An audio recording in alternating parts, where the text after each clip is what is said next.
Hi, everybody. So we have made some progress. I'm working on trying to get blend shape or blend key shape key support in the engine. And I'm doing this because I'm working on a game that I want to have skirt and cloth and hat and lace physics, just as some extra detail in the game, and I want to bake those. I think I actually do also need real-time soft body physics, but I'm going to work on that next. We already use a library called Jolt that has support for that, and hopefully it won't be too crazy getting that cut over.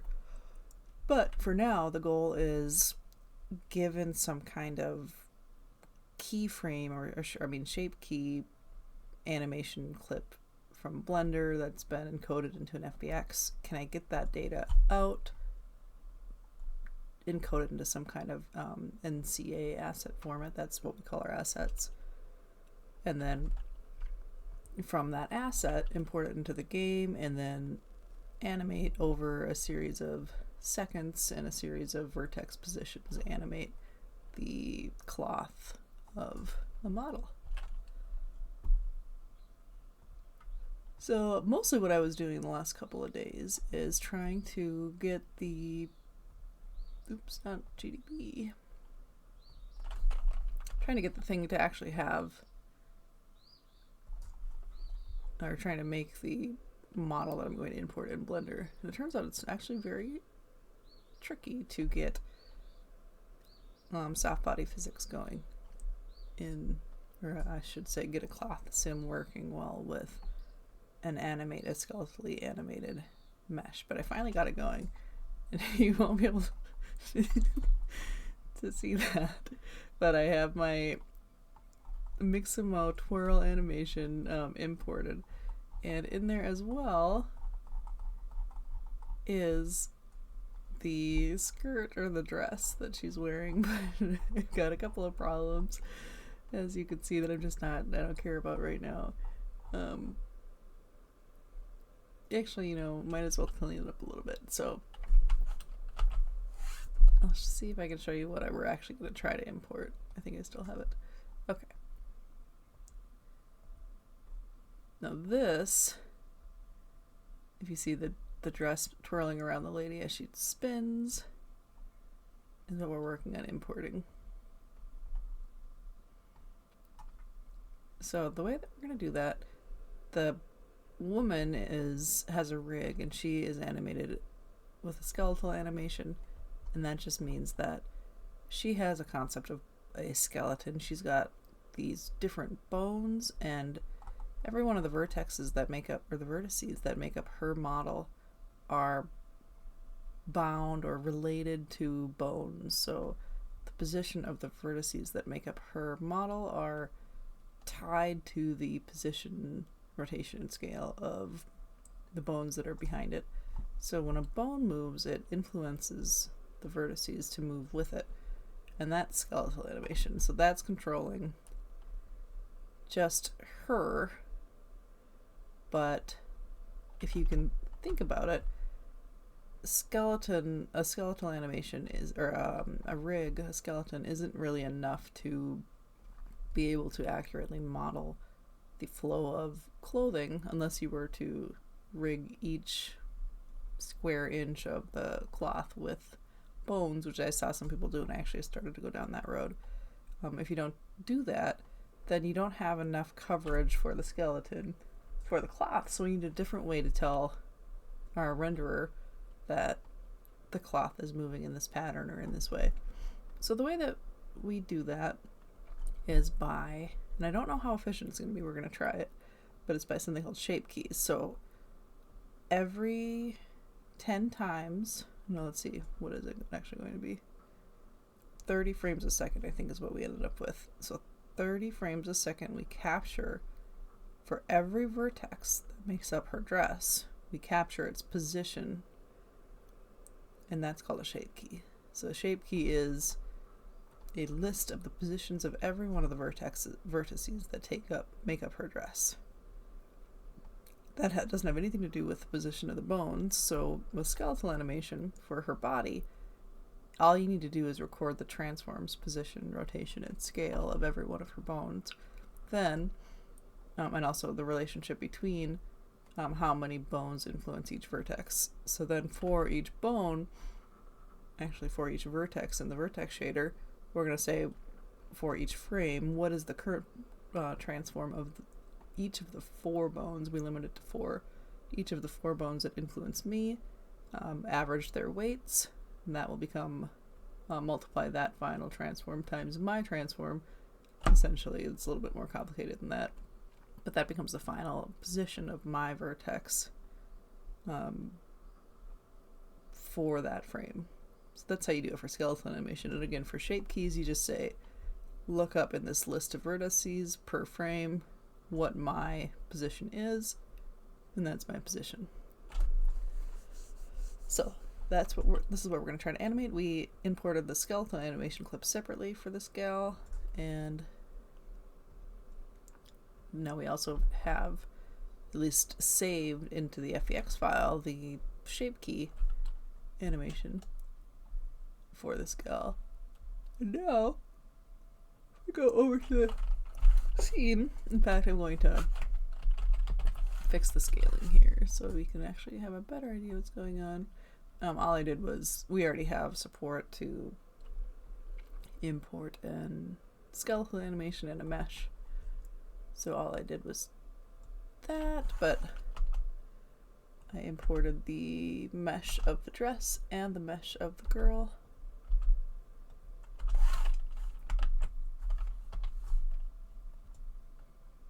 I'm just setting their transforms to be 1 now. When I originally exported them, I had forgotten to export an FBX unit, so the thing was tiny, so I had to scale it up, but then I remembered to do that this later, so then she became huge because I was already scaling by 10 to accommodate the fact that I hadn't exported it correctly. Oh yeah, okay, did we succeed building the engine? I wonder if let's try it. Maybe that worked, maybe it didn't. Nope. Okay, well, we can't build the engine right now because I'm working on the asset converter, and the asset converter doesn't build because I'm in the middle of working on it. But we can shrink her down in the editor just so you can kind of get a sense of what we're actually doing. Okay, now her dress is huge. We'll shrink that down too. Oh, now you can really get a sense. So the dress is here, and as you can see, we don't have any shape key data. We're not operating on any shape key data, so it's not animating. But the shape key data exists within this mesh. The engine right now has no way to get it out or operate on it. But we do have skeletal animation support, as you can see. So that's our mission. Okay. Ooh.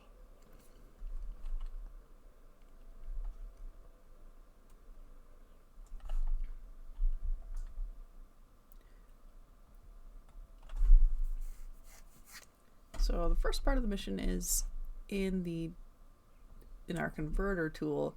We have to get the shape key information out of the FBX and get it into an asset format. And I had left off doing that last night. Where did we leave off? So we use an asset manifest. It's in a JSON format that's really simple. When we go to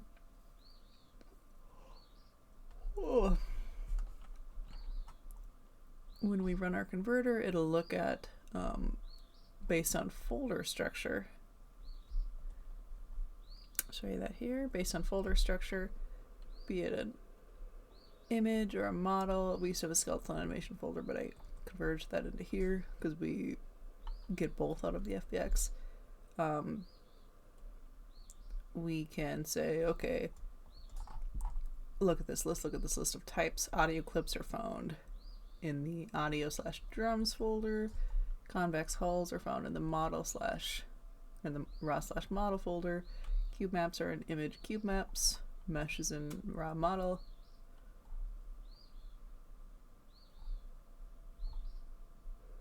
I can't remember, did I? Oh yeah, I did, okay.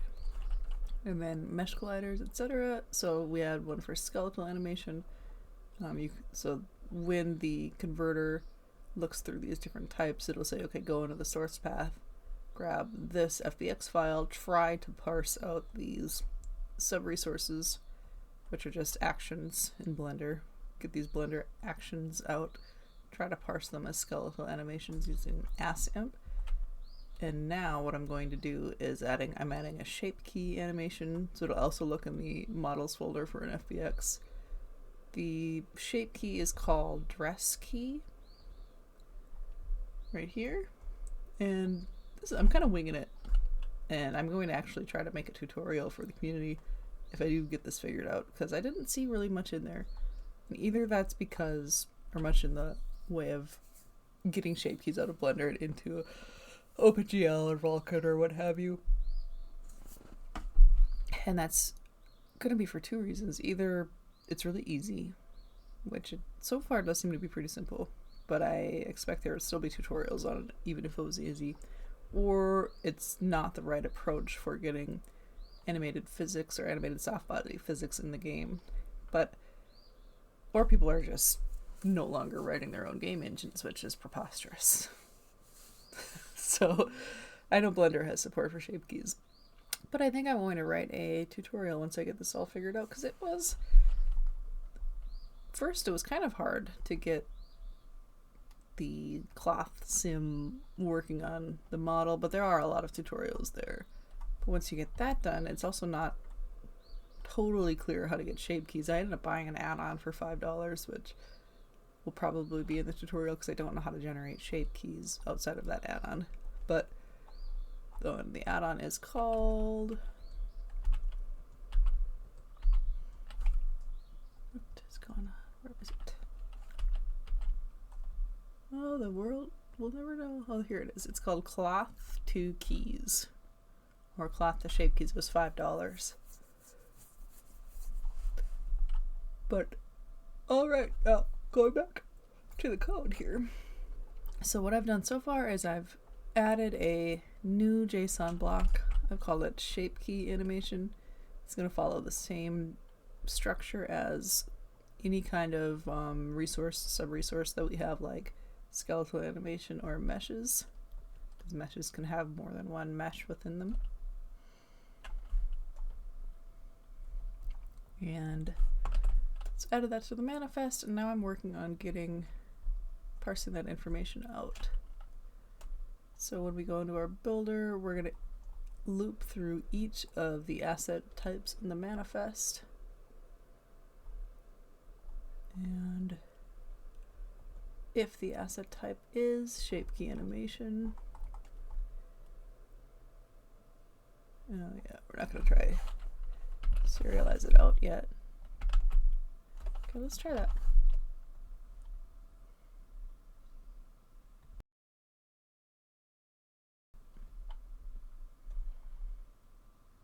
Okay.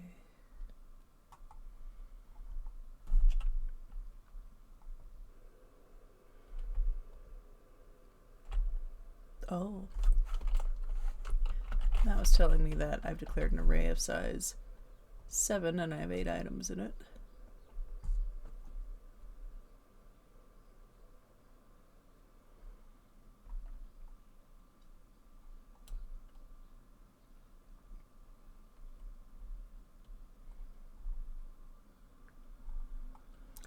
Really at the point where I need to optimize this engine because lighting has done a number on performance and we're not doing any kind of culling yet.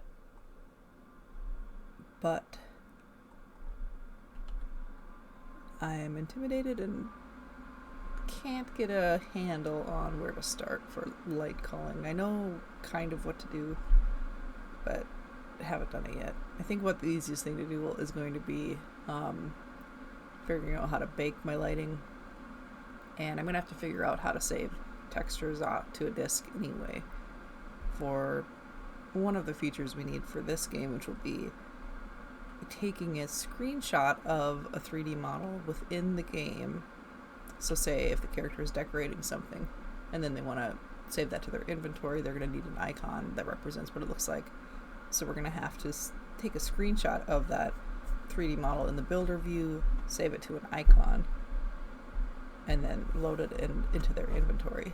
So if I can do that, then I can do baked lighting, because all I have to do for baked lighting, I think, is essentially take a screenshot of the lighting influences once they're all calculated, and then just for all the static objects, and then pull that back in and grab lighting from that rather than calculating it dynamically. It doesn't sound too hard. But then I get into this loop where, okay, well, if I'm going to do baked lighting, it would be a lot easier if I had deferred rendering instead of forward rendering. And if I had deferred rendering, well, first of all, deferred rendering is going to take a long time to do. And then I don't do anything. And I get stuck and frozen. So that is currently why our game engine is so unoptimized, is because I keep adding new features and not optimizing them.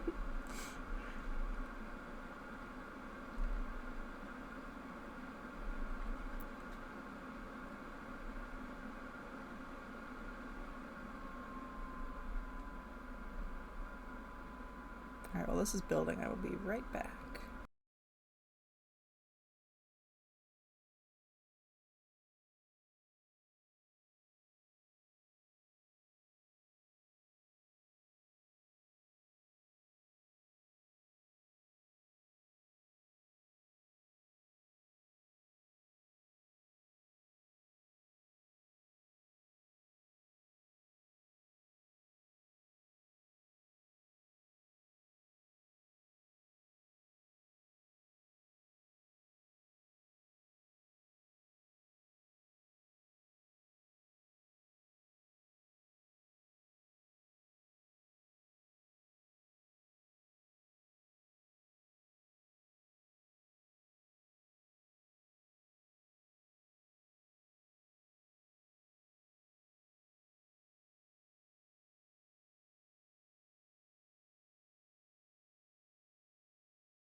Oh, the build succeeded.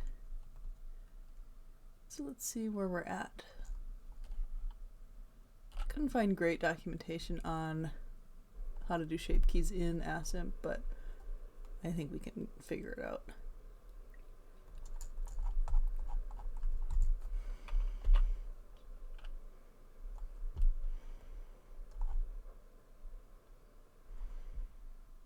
Invalid unordered map.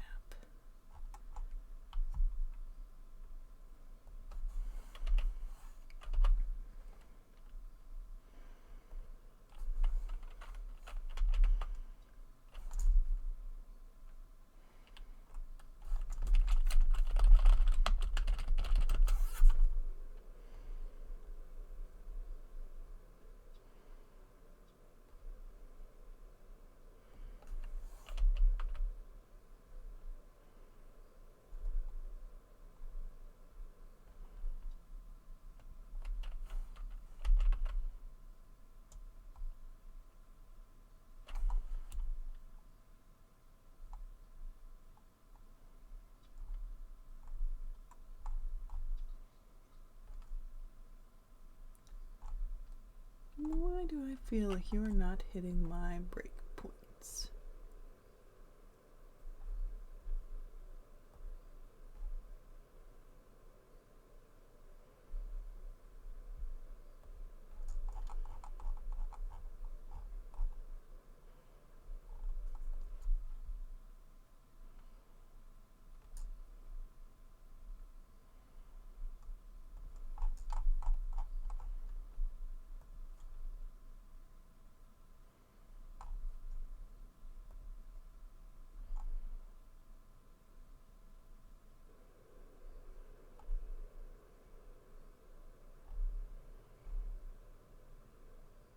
Oh.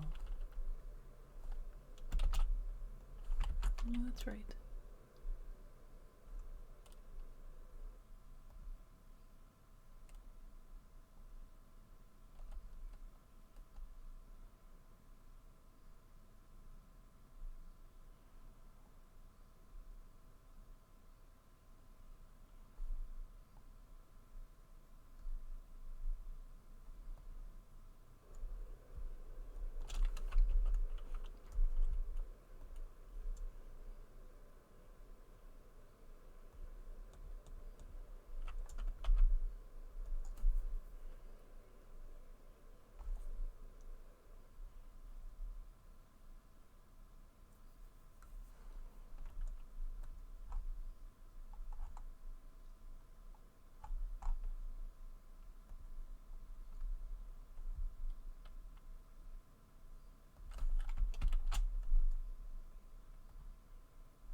Okay, well, while we're waiting for the debug build,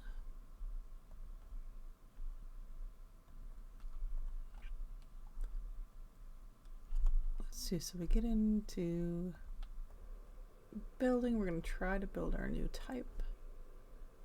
We go into the builder. Okay, so import shape key animation. That's where we're going to start. Read FBX.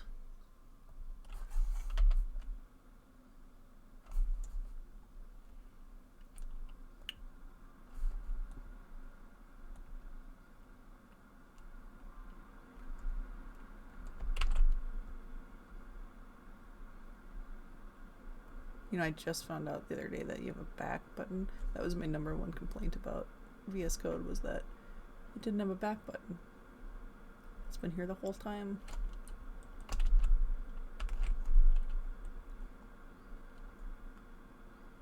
Okay, so this is going to give us our AI scene object. And then this get animation from mesh is what we want to create our own version of for Skelly, or for shape keys rather than Skellies. Oh, actually, nope. I think this just gives us the AI animation object, which, if I'm remembering, yeah, the num mesh channels, I think, as far as I can tell from the documentation, that's what we're going to need. So get animation from mesh, we also want that.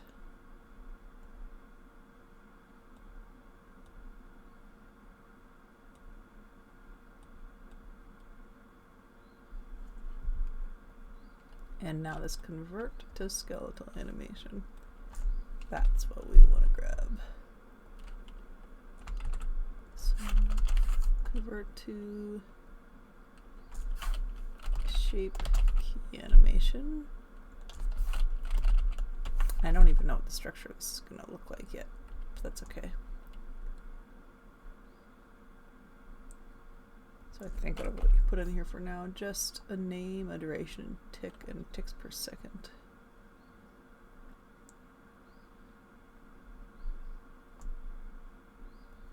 So position frame has, that's really what we want. So we want a vector of position frames in there per vertex.